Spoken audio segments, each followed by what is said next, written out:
안녕하세요, 공복이 여러분. 공백입니다. 모두 잘 지내고 계셨나요?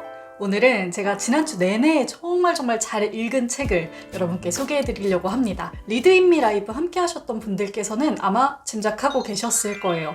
단번에 제 인생 책으로 등극한 바로 그 책, 로빈 월 키머러의 향모를 따으며 입니다. 제가 라이브 때 이 책을 읽고 있으니까 우리 공복이 여러분들이 가장 많이 물어보셨던 게 향모가 뭔가요? 였어요. 향모는 이 책이 담고 있는 중요한 메시지들을 잘 전달해주고 있는 상징이기 때문에 먼저 이 향모에 대해서 이야기를 하고 넘어가는 게 좋겠습니다. 향모는요, 풀의 이름입니다. 사진에 보이는 것처럼 이렇게 생긴 식물이에요. 이 향모에서는 굉장히 좋은 향기가 난다고 하네요. 그래서 이 향모의 학명에는 향기롭고 성스러운 풀이라는 의미가 담겨 있다고 합니다. 작가인 키머러가 속한 부족에서는요, 윙가슈크라고 부르기도 한대요. 표지를 보면 이렇게 초록색으로 따여진 매듭이 보이죠? 이게 바로 향모로 지은 매듭을 보여주고 있는 그림이겠죠. 자, 여기서 잠깐 제가 방금 했던 얘기를 잠깐 떠올려 볼까요? 제가 방금 작가인 키머러가 속한 부족에서는 향모를 윙가슈크라고 부른다라고 이야기했습니다. 이 부족이라는 말이 조금 낯설게 들리지 않으신가요? 작가인 로빈 월 키머러는요, 식물 생태학자이자 교수이자 작가이자 시티즌 포타와토미 네이션의 성원입니다. 즉, 아메리카 원주민인 포타와토미족 출신의 식물학자인 거죠. 작가가 가지고 있는 이런 복합적인 정체성이요, 이 책에 아주 중요한 기반을 이루게 됩니다. 키머러가 인디언 부족원으로서 배운 토박이 지식, 그리고 식물학자로서 배운 과학 지식을 얽어서 만든 책이 바로 이 책인 거죠. 이 책은 부서져 버린 대지와 인간, 그리고 동물과 사회의 관계를 회복하기 위해 쓰여진 책입니다. 그러기 위해서 잊혀져 버린 전통과 지혜, 그리고 자연에 주목하고 있어요. 이 책의 첫 장이 작가가 속한 포타와토미 부족의 탄생 설화, 즉 아메리카 대륙의 탄생 설화 이야기부터 시작하고 있어요. 이게 너무 아름답기도 하고요, 중요한 얘기라서 지금 간단히 한번 해드리려고 합니다. 태초에 어느 날 한 여인이 하늘에서 떨어집니다. 땅에 살던 동물들은 서로 힘을 모아 이 여인이 다치지 않게 도와줘요. 또 자신들의 희생을 무릅쓰고 보금자리도 만들어줍니다. 하늘 여인은 동물들의 도움을 받아 대지를 만들고 하늘에서 가져온 온갖 식물과 열매, 씨앗을 땅에 심고 돌봅니다. 이때 땅에서 가장 먼저 자라난 식물이 윙가슈크, 즉 향모였다고 해요. 자, 이렇게 동물의 도움을 받고 자라난 식물들은 다시 동물을 먹이게 되고요. 이런 선순환의 과정 속에 땅은 풍요와 번영의 시대를 맞이합니다.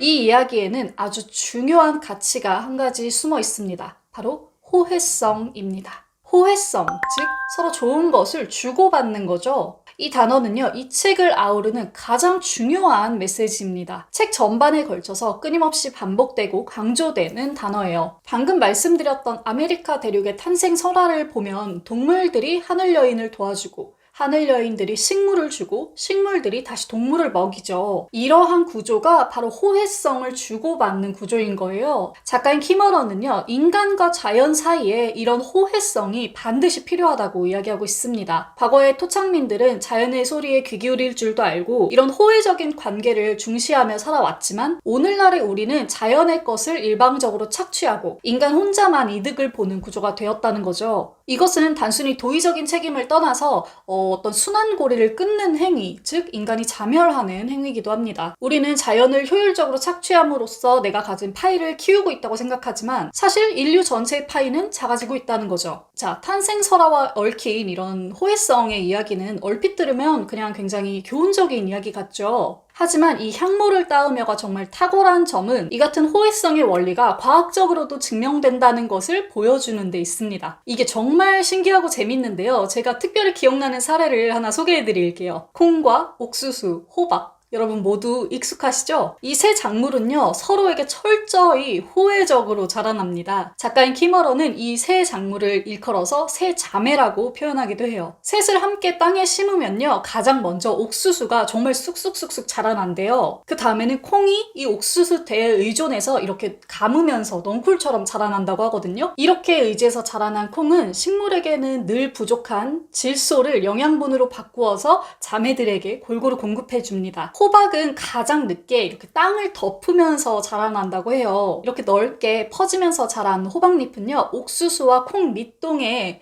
흙 수분을 잘 보호해준다고 해요. 충분한 습기를 제공해주고 또 빽빽하게 자라나서 다른 식물이나 곤충들의 접근도 막아주고요. 이 세 자매들은 이렇게 협력하고 번성하고 발전할 수 있게 되는 거죠. 서로가 서로의 필요를 채우면서요. 키머러는 이 세 자매의 이야기를 끝맺으면서 다음과 같이 쓰고 있습니다. 세 자매의 방식은 우리 부족의 기본적 가르침을 내게 상기시킨다. 우리가 알 수 있는 가장 중요한 것은 각자의 고유한 선물과 이것을 세상에서 어떻게 쓸 것인가다. 개별성이 중요시되고 장려되는 것은 전체가 번성하려면 각자가 굳건히 서서 자신의 선물을 당당히 가져가 남들과 나눌 수 있어야 하기 때문이다. 세 자매를 보면 구성원들이 자신의 선물을 이해하고 공유할 때 공동체가 어떻게 될 수 있는지 분명히 알 수 있다. 호혜성은 우리의 배뿐만 아니라 마음도 채운다. 자, 이 책이 가진 메시지는 분명합니다. 자연과 인간이 호혜적인 관계가 되는 것, 서로가 서로를 돌보고 믿음으로 아껴주는 것. 그런데 사실 이게 행동으로 하기에는 쉽지가 않아요. 왜냐면 이미 우리는 도시의 삶에 익숙해져 있잖아요. 뭔가를 땅에서 채취하고 돌보고 이러는 생활보다는 그냥 어딘가에서 구매하는 이런 행동이 완전 100%더 익숙한 상황인 겁니다. 발전과 개발이라는 이름으로 자연이 황폐해지고 있음을 알고 있지만 그로부터 얻어지는 부와 소비재로부터 완벽하게 벗어날 수가 없는 상태인 거죠. 작가도 이런 점을 잘 알고 있어요. 그렇기 때문에 미약하게나마 한 가지 해결책으로 다음과 같은 방법을 제시합니다. 도시민들이 자기가 소비하는 것의 원천으로부터 분리되었을지는 몰라도 돈을 어떻게 쓰는가로 호혜성을 실천할 수는 있다. 즉, 도시 거주자들은 땅과의 호혜성을 직접적으로 실천할 방법이 거의 없기 때문에 우리가 가진 화폐를 호혜성의 간접 수단으로 이용한다는 거죠. 내가 구매하려는 이것이 충분히 가치가 있는 것인가 한번 살펴보고 자신이 책임에서 자유롭지 않다는 것을 인정하는 것이 필요하겠습니다. 또 한 가지 작가가 계속해서 강조하고 있는 것은요, 소비 중심의 삶이나 자본주의의 그늘을 경계하는 것입니다. 이를 설명하기 위해서 키머러는 전설 속의 괴물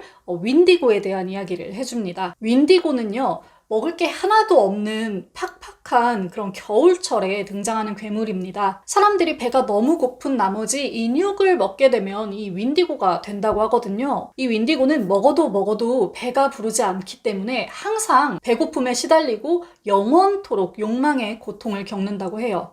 우리가 잘 알고 있는 약간 아귀 같은 느낌이죠. 키머러는 이 윈디고 이야기에서 소비사회에 중독된 현대인의 모습을 봅니다. 어쩌면 우리 모두가 사유재산의 강박 때문에 외로운 구석으로 추방되었는지도 모르겠다. 아름답고 세상에 하나뿐인 삶을 더 많은 돈을 버는데 일시적인 위안은 되지만 결코 만족을 주지 못하는 물건을 더 많이 사들이는 데 쓰면서 우리는 자기 자신으로부터의 추방까지도 달게 받아들였다.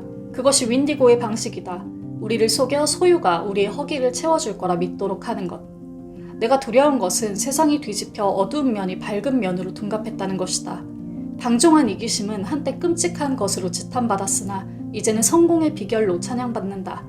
우리 부족은 탐욕을 용서하지 못할 것으로 여기나 지금의 우리는 탐욕을 존경하라고 요구받는다.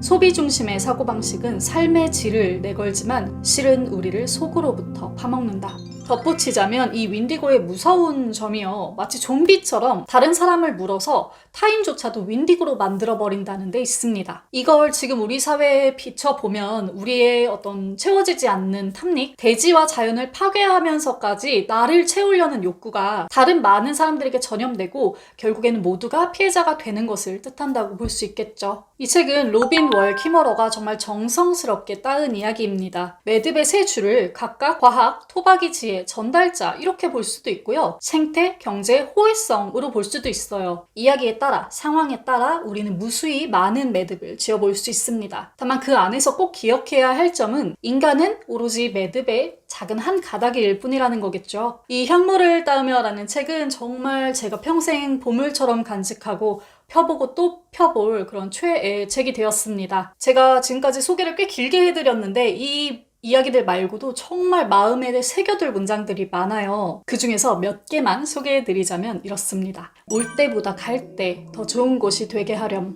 균형은 움직이는 표적이다. 균형은 수동적인 안식처가 아니다. 균형은 이를 필요로 한다. 감사는 충만의 윤리를 개발하지만 경제는 공허를 필요로 한다. 맨 처음 찾은 식물은 결코 캐지 마세요. 그게 마지막 식물일 수도 있으니까요. 이런 문장들을 들으면 정말 이 책을 사랑하지 않을 수가 없죠. 이 책이 출간된 이후에 정말 많은 사람들과 많은 매체들의 주목을 받았거든요. 그 마음이 충분히 10분 이해가 되고요. 아마 우리 공보기 여러분들도 이 책을 읽어보시면 바로 사랑에 빠지실 수 있을 거예요. 또 그렇게 되었으면 좋겠고요. 그래서 정말 온 마음을 다해서 이 책을 소개해드렸습니다. 자, 지금까지 두고두고 읽을 소중한 책, 정말로 아름다운 인사이트를 주는 책 로빈 월키머러의 향모를 따으며를 소개해드렸습니다. 꼭 많이 읽어주시고요. 저는 다음에 또 좋은 책 들고 돌아오겠습니다. 여러분 모두 편안하고 행복하게 책 읽는 시간 되세요. 공백의 책단장이었습니다. 안녕.